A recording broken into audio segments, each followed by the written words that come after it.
I just did a video for our team in regards to doing it scared.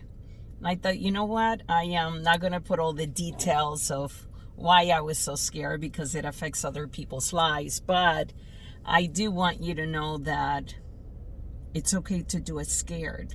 There's so many things that I continue to do in my life where I'm frightened, but I do it anyway because it's my truth, it's what I believe. And what am I gonna be scared about? Not trying? I don't want to end up at the end of my life and say, I should have started living.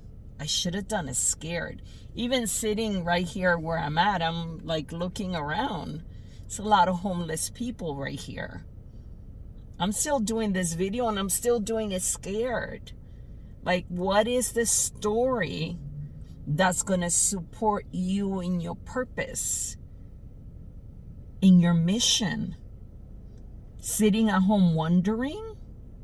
Sitting at home saying, okay, I would love to do this, I would love to do this, I would love to do that, and never trying it? Some people say to me, I want to write a book. And that was my story for so long. I want to write a book. I want to write a book. I want to write a book. And I even wrote the book. I wrote Gratitude Transformation, and I would not publish the book. Would not. Because there were so many intimate things about my life that I wasn't really grateful about sharing with the world. And then I saw something that just totally changed my life. I was at church, I was sitting down, and I go to Christ Fellowship, and Pastor was sharing about just everything that happened in the Bahamas. And there was a video on the news, and as I saw an elderly lady and children and so much devastation, I said, this is bigger than me. And I decided to not write it, but to publish it and have all the proceeds go to the people of the Bahamas, people that were claim survivors, people that had disaster happen to them. That was my big why. And at that point, I did not even care. I wanted my book to sell so that I can give in a greater way. So when you think about, I would love to write the book, just sit down, like my coach said to me, just sit your butt down and write for 30 minutes every day, or sit your butt down once a week for 3 hours. It's up to you. You and I get to tell the story of I did it. I'm so happy I did. I'm so happy I tried it. And sometimes, as one of my coaches says, you may fall on your behind, but go ahead and fail forward. Go ahead and say, I failed, like my coach says, but this is not a failure. I am not a failure. I'm going to continue to push and do it scared until I win, until I get to where I believe that God is having me do. One of the things that I was sharing with our team yesterday, I did a presentation, and I was frightened to do this presentation. I had never been in this part of town. I was, oh my gosh, I'm a recovering addict, and I was inside a saloon doing a presentation, okay? That's kind of different for me.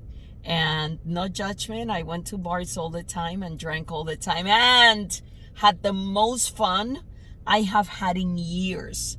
I sat with this couple that eventually I am honored to represent, and they are just the most grateful people I have ever came across. And I'm going to do a video about that, because these people, seriously, for over an hour, I sat with them, and all I did was laugh and laugh and laugh. And they were funny. They're in their 70s. They lost everything, and they're the funniest people that you ever come across. And I believe that that is the secret to a long marriage. They have been married 49 years. And he would say something funny about her, and she would come back with something. It was like they were like this. That's what my partner, Victor, said. He said, this is my colleague. He said, because he actually sat with them and was able to listen to them. And he said, it just like, they're just fast. They think fast. You know, one makes one joke, the other one just comes back and like that. And that's what they did for that time that I was with them. It was hilarious. It was just the funniest thing. And it went all over the place, the jokes that they said about each other. So there was nothing, absolutely nothing that was safe, whether it was about the claim, the money, intimacy, anything and everything you could imagine, they joked about, and it was just like, oh my gosh, so funny. Drinking, anything. It was just so funny to watch these two. And they lost everything. Their stuff. They lost everything in their home. But they didn't lose the most important thing. They didn't lose their sense of gratitude, of presence, of joy, being grateful for the right here, the right now. And that's what spoke to my life.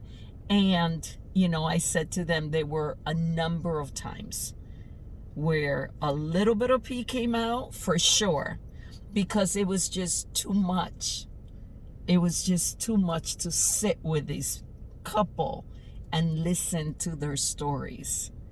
I hope that as people come in contact with you and I, they say, she did it scared, she did it anyway, and she made me crack up as she did it. There was such joy and gratitude and happiness about who that person chose to be way before. I believe that couple, Pat and Lauren, I believe that the reason why they were able to have joy in the midst of losing all that they owned in their home up there in Feather Falls is because they made a decision many years ago. We're going to stay in the here, the now, and celebrate everything from the eyes of gratitude. I hope that gratitude does transform you. I am your sister in this journey. And when I say that gratitude can transform your life, I really mean that from the bottom of my heart. I learned to live. I lost my life so I could learn to live. And I learned to live from a place of gratitude like never before. So every day is a big celebration. I hope it's the same at your home address. Stay blessed. Have a great day.